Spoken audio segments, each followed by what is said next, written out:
Encelade is an absolute work of art when it comes to perfumery, so let's review it now.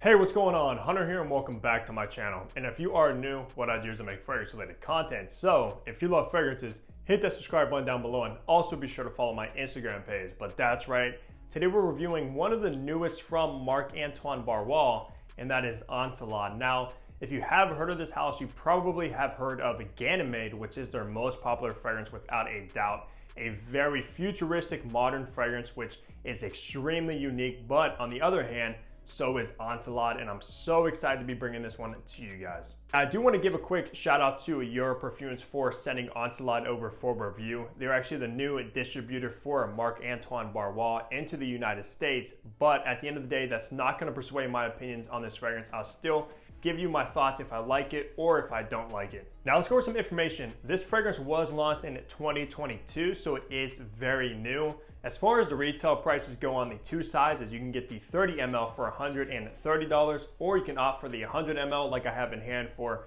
$240. Now, honestly, for the kind of quality of this fragrance, I think that's very, very reasonable. The 240 bucks for 100 ml. Nowadays, some designers even go for that much, but I'm not sure if this is a niche house or a designer house because I know that he does actually create men's clothing and stuff like that. So I'm not really sure, but it definitely does lean more on the niche side in my opinion. Now the concentration for Encelade is an eau de parfum, which is nice. So you are getting a little bit more perfume oils compared to like an eau de cologne or an eau de toilette. And the perfumer, who's actually the in-house perfumer, I believe, for Marc Antoine Barrois, is Quentin Bish.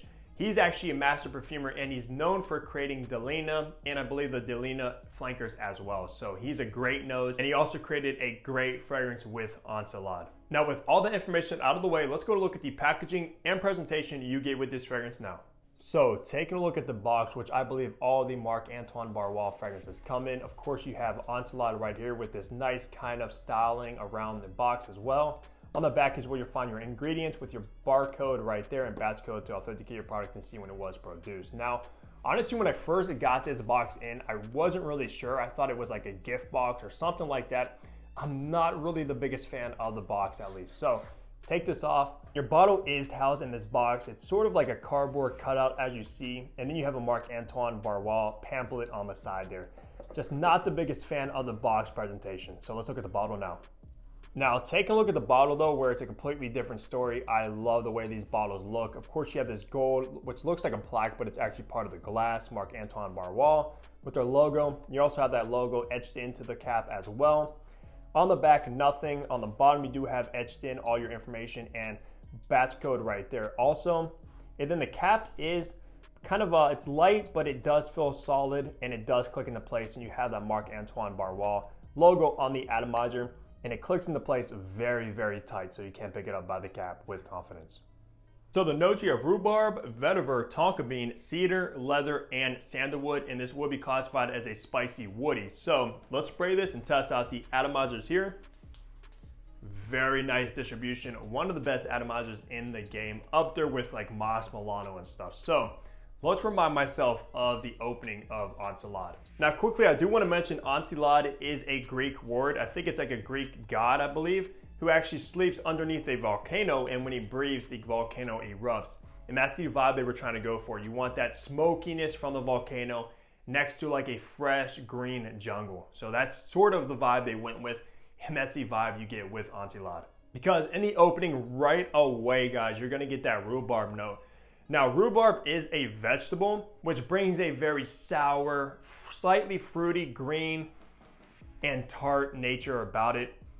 And you get a burst of that rhubarb note right away. Very fresh, very watery, very green, and it gives you a nice fruitiness too. Now, rhubarb for me is either a hit or a miss. I'm not obsessed with this note in here, however, it's done very, very good. One fragrance that comes to my mind when it comes to rhubarb, in my collection at least, is Zara's Joe's Rhubarb, and in that one it's very, very sour. Almost kind of smells like cannabis as well.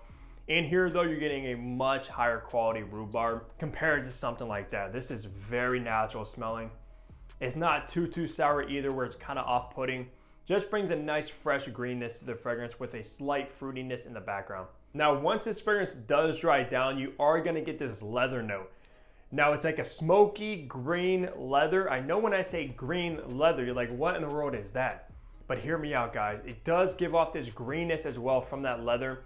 And I say green leather because the leather in here resembles two other leather fragrances. The first one is Frederic Maule's Rose and Cure.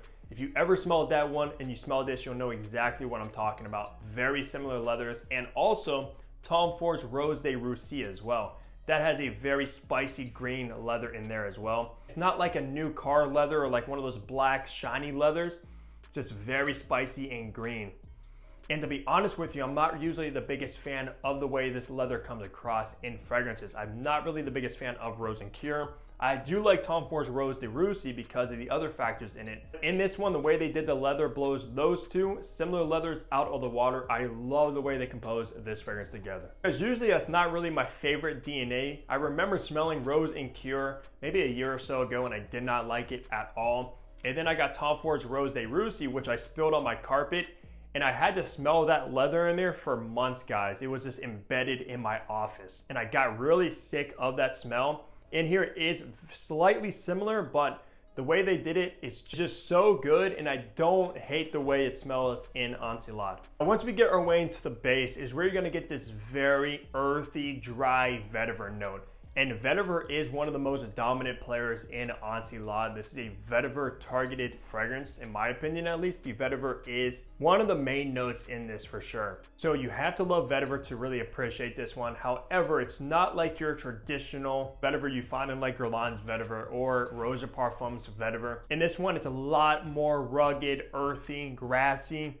It's not as bright and slightly smoky too. This is actually kind of a smoky vetiver and it's giving it that smokiness that resembles, of course, that volcano that's erupted and just the smoke's blowing over the jungle. It's very green, very smoky, slightly fruity is the vibe I get with this. And man, like I said, this is a work of art when it comes to perfumery, guys. This just paints a picture in your head when you smell this one. It literally teleports me to like camping out alongside a volcano in a jungle. Very green, slightly wet. You have animals walking around like lions, tigers.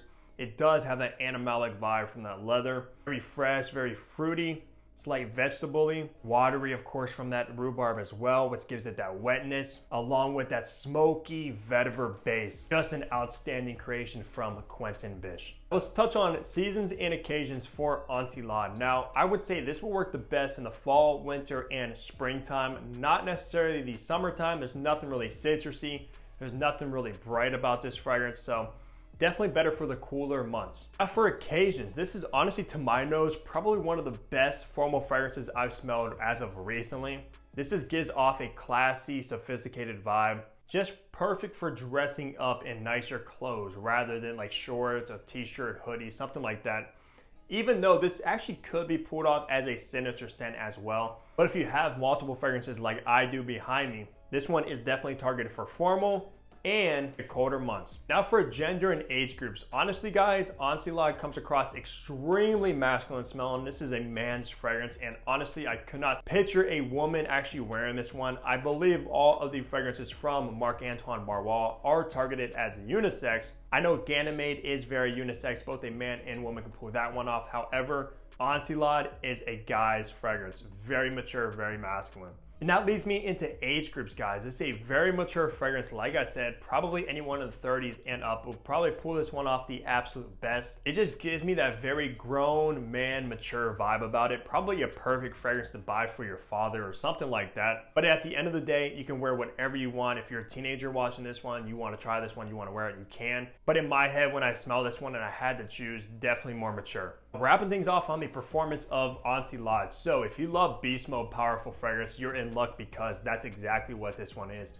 Very, very strong, above average. I wouldn't necessarily categorize it as nuclear, but it's very beast mode. I got around 10 plus hours on my skin without any hesitations, any problems at all. I'm talking 10 plus hours. You can still smell this one vividly, guys. It's not a skin scent even up to that point. So Very strong beast mode creation, just like Ganymede, as well as a very strong fragrance in my opinion. This one's probably even stronger. And when it comes to sillage, when I was testing this one and walking around and smelling it whiff off my skin in the air, guys, it smells even better. And as you walk around, you just smell like a boss, and everyone knows you're wearing something very high end. So pretty much not a weak fragrance at all. You won't have any complaints when it comes to the performance of Encelade. But that's gonna do it for my review of this fragrance. Let me know down below if you actually tried this one, if you tried anything from Marc Antoine Barrois, and just let me know your thoughts down below. I'm very curious. But as always, leave a like on the video if you did enjoy it. Subscribe if you guys haven't already, and I'll see all of you back here in my next upload. Take care, everybody.